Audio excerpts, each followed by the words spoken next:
ورحمۃ اللہ وبرکاتہ۔ یہ میری ویڈیو ایک قوم نہیں بلکہ مختلف قومیتوں میں بٹے ہوئے ایک ملک کے عوام کے لیے ہے۔ جی، میں یہ اس عوام کی بات کر رہا ہوں جو انتہائی بے بسی کا شکار ہے، اور اس درجے کی بے بسی کا شکار ہے کہ آپ اس بات سے اندازہ لگائیں کہ ابھی ریسنٹلی پیٹرول بڑھا، لوگوں نے اپنی ٹینکیاں فل کروا دی، اور مجھے یہ بات سمجھ میں نہیں آتی کہ یہ جو ان کی ٹینکیاں فل کروانا ہے، یہ کیا ان کی زندگی کے آخری سانس تک چلیں گی؟ آخر کبھی نہ کبھی تو انہیں یہ پرچیز کرنا ہے، خریدنا ہے۔ آخر کب تک یہ اپنی صرف آج کے لیے سوچیں گے، اپنے کل کے لیے نہیں سوچیں گے؟ آخر کب تک ہم اس معاشرے میں بے بسی کی تصویر بنے بیٹھے رہیں گے؟ آخر کب تک ہم اپنے کل کے لیے نہیں سوچیں گے؟ کب تک؟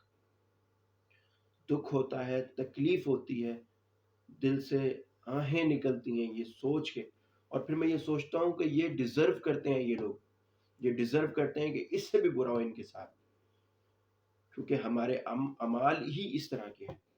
چیزوں کو مہنگا ہوا، ان کو سٹور کرنا شروع کر دیا، اور بہت زیادہ ہوا تو محفل میں بیٹھ کے بس مہنگائی کے اوپر باتیں کر لی کہ جی بہت مہنگائی ہے، بہت مہنگائی ہے، اور اسی طرح ہم پریس ہوتے چلے جا رہے ہیں۔ ہماری مثال وہ ایک ایسی ہے، مجھے ایک قصہ یاد آتا ہے کہ وہ ایک بادشاہ نے کہا کہ میری قوم اس قدر بے حسی کا شکار ہے، چلو ایسا کرتا ہوں کہ میں اپنی قوم کو جو ہے وہ جگانے کی کوشش کرتا ہوں۔ تو اس نے بادشاہ نے یہ اعلان کیا کہ ڈیلی جو جائے گا، جو بھی اپنے کام کے لیے نکلے گا، وہ پہلے یہاں سے ہوتا ہوا جائے گا، اور یہاں پہ وہ روز جوتے کھا کے جائے گا، کہ شاید یہ اس اعلان سے ان کے اندر کا ضمیر جاگ جائے۔ لیکن نہیں، آخرکار یہ سلسلہ چلتا رہا، روز اسی طرح لوگ جوتے کھاتے اور اپنے کام پہ چلے جاتے رہے۔ ایک وقت ایسا آیا کہ ایک شخص اٹھا اور اس نے کہا کہ بادشاہ سلامت، مجھے آپ سے کچھ کہنا ہے۔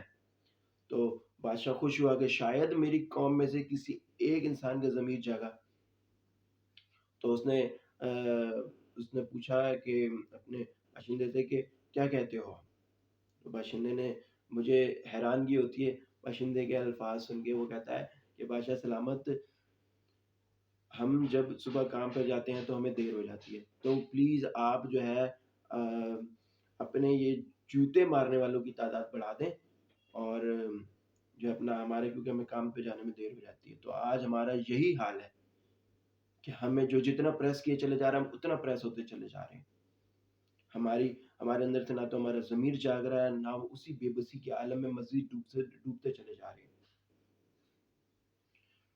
میں یہ ایک حقیقت آپ کے سامنے رکھنا چاہوں گا کہ جب اس ملک کے اندر ایک طبقہ تھا، لوور طبقہ، پھر مڈل کلاس، اور پھر ایک اپر طبقہ تھا، تو جو لوور طبقہ تھا ان کے لیے مڈل کلاس نے، اپر کلاس نے آواز نہیں اٹھائی، وہ مزید دبتے سے دبتا چلا گیا، اور آج یہ وقت آیا کہ آج اس ملک کے اندر مڈل کلاس طبقہ ختم ہو چکا ہے، کیونکہ انہوں نے ان کے لیے آواز ہی نہیں اٹھائی، اور آج جو مڈل کلاس طبقہ ہے وہ آج ایک لوور طبقے کے ساتھ شامل ہو چکا ہے، اور وہ وقت دور نہیں ہے، ابھی وہ وقت بالکل دور نہیں ہے کہ جو امیر طبقہ ہے وہ بھی اسی جگہ سٹینڈ کرے گا، یا تو وہ یہ ملک چھوڑ کے چلا جائے گا، یا وہ اس جگہ سے بھاگ جائے گا، کیونکہ رہنا ان کے لیے بھی آسان نہیں ہوگا، زندہ وہ بھی نہیں رہ سکیں گے یہاں پہ۔ تو ہم حقیقت کا سامنا کریں، اس حقیقت کو سمجھیں کہ اگر آج ہم ایک نہیں ہوئے تو جو لوگ یہاں پہ اپنی زندگی گزار رہے ہیں، جن کو اللہ تعالیٰ نے دیا ہوا ہے، وہ یہ سوچتے ہیں کہ ہماری ایک بہتر زندگی گزر رہی ہے، ہمیں کچھ کرنے کی ضرورت نہیں ہے، تو وہ اپنی آگے آنے والی نسل کے لیے وہی جگہ پیدا کر رہے ہیں جو ایک مڈل کلاس نے خاموش رہ کے، خاموش تماشائی بن کے ایک لوور طبقے کے لیے کبھی آواز نہ اٹھائی، اور آج وہ خود ایک لوور طبقے کے ساتھ بیٹھے ہیں، اور جب یہ بھوک اور افلاس کا عالم ہوگا تو انسان کو کاٹنے کی طرف جاتا ہے، تو پھر یہ امیر کلاس طبقہ جو یہ سوچتا ہے کہ ہماری زندگی گزر رہی ہے، جو اپنے کل کے لیے نہیں سوچ رہے ہیں، ان کے ساتھ بھی یہی کچھ ہوگا۔ ان کو مار کے، ان سے چھین کے، جب یہ انسان بھوک اور افلاس کے عالم میں جب ان سے چھین کے کھائے گا تو ان کا یہاں رہنا اجیرن ہو جائے گا، وہ بھی یہاں زندگی گزار نہیں سکیں گے۔ خدا را سوچیے سوچیے اس ملک میں ایسا نہ ہو کہ اس ملک میں کل ہمارے لیے زندہ رہنا مشکل ہو جائے. سوچیے آج ڈالر کہاں سے کہاں چلا گیا، آج پیٹرول کہاں سے کہاں چلا گیا، اور مزید آگے آنے والے وقت میں یہی صورتحال پیدا ہو رہی ہے کہ مزید مہنگائی سے مہنگائی ہو جائے گی. ہمارے اوپر کیسے لوگ مسلط ہو چکے ہیں. سوچیے، خدا را اس بارے میں سوچیے. خاموش تصویر مت بنیے. مجھے تو یہ بات سوچ کے حیرت ہوتی ہے کہ جس قوم کی اکثریت، جس ملک کی اکثریت جوانوں پہ منحصر ہو، کہ جس قوم کے اندر اکثریت عوام کی تعداد جوان ہو، اس ملک کے اندر ایسے حالات ہیں. کیوں نہ ہوں؟ ضرور ہوں گے. کہ جہاں کے جوانوں کے یہ حالات ہیں کہ وہ دن بھر اپنے مصروفیات، کوئی یونیورسٹی میں ہے، کوئی کالج میں ہے، کوئی جاب کرتا ہے، وہ اس کے بعد دن بھر ان کی رگڑائی ہوتی ہے. اس کے بعد وہ چائے کے ہوٹلوں پہ جا کے اپنے کہکے لگا کے اپنا وقت گزارتے ہیں. وہ سوچتے ہیں کہ دن بھر کی ہم فرسٹریشن، دن بھر کی ٹینشنوں کو ہم اس طرح سے دور کریں گے. جب جہاں کے جوان کی یہ سوچ ہو تو پھر کیوں نہ اس ملک کے ساتھ یہ حالات ہو. وہ یہ سوچتے ہیں کہ بس ہم یہاں بیٹھ کے اپنا وقت گزار لیں، کہکے لگا کے اپنی وقتی ٹینشن دور کر لیں، کسی بھی جملے کسیں، کوئی ڈبنگ ہوئی ہوئی ویڈیو کسی کے پر ہمارے معاشرے کی عکاسی کرتی ہوئی کوئی ویڈیو سامنے آ جائے، اس کو سٹیٹس لگا کے، اس کو ایک دوسرے کو شیئر کر کے، کہکے لگا کے ہم اپنی ٹینشن کو دور کر لیں گے. نہیں، ہرگز نہیں. آگے آنے والا وقت اس سے بھی زیادہ خطرناک ہوگا. اور ماشاءاللہ کچھ تو کریٹو ایسے ہوتے ہیں جو ایسے کریٹو آئیڈیاز دینا شروع کر دیتے ہیں کہ ایسا لگتا ہے کہ وہ کل ہی لاکھوں کے مالک ہو جائیں گے. اور پھر حقیقت تو یہ ہوتی ہے کہ پھر وہ رات بھر وہاں بیٹھ کے جب راتوں کو جا کے دیر سے سوتے ہیں، پھر صبح ان کے لیے، وہ کریٹو لوگوں کے لیے اور تمام لوگوں کے لیے صبح جاب پہ جانا ہی ایک مشکل حال بن جاتا ہے. یہ ہمارے جوانوں کے حالات ہیں. یہاں ہمارے جوان اسٹینڈ کرتے ہیں.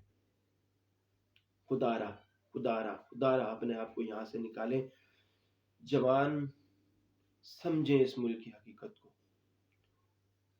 کہ آگے آنے والی نسل کے لیے ہم کیا چھوڑ کے جا رہے ہیں. خدا کا واسطہ ہے، اس ملک کے لیے کچھ کریں. نکلیں باہر.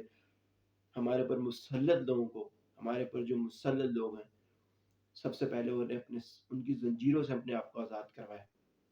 یہ طلبہ، یہ اسٹوڈنٹ، کیا ہمارے ملک کے اندر کریٹو لوگوں کی کمی ہے؟ میں ایک جاہل آدمی یہ چیزیں سوچ سکتا ہوں. ایک پڑھا لکھا، ایک شعور رکھنے والا انسان کیا یہ چیزیں نہیں سوچتا کہ ہم آگے آنے والی نسل کے لیے کیا پیدا کر رہے ہیں؟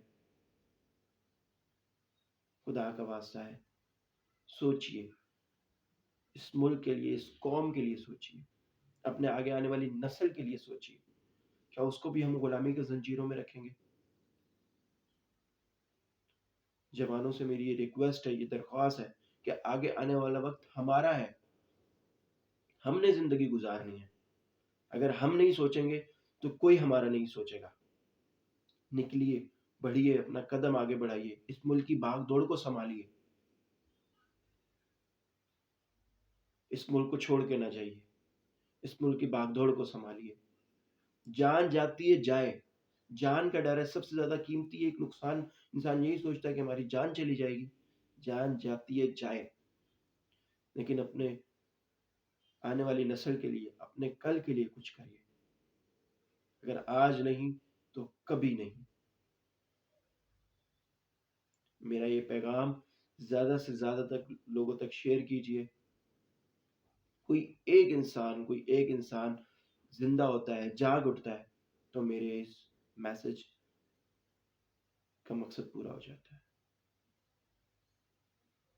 اللہ پاک اس ملک کو اپنے حفظ و ایمان میں رکھے، اور اللہ پاک ہمیں ایک زندہ قوم بننے کی توفیق عطا فرمائے اور ہمیں عمل کی توفیق عطا فرمائے. اللہ پاک اس ملک پہ رحم فرمائے. اپنا بہت زیادہ خیال رکھیے گا. اللہ حافظ.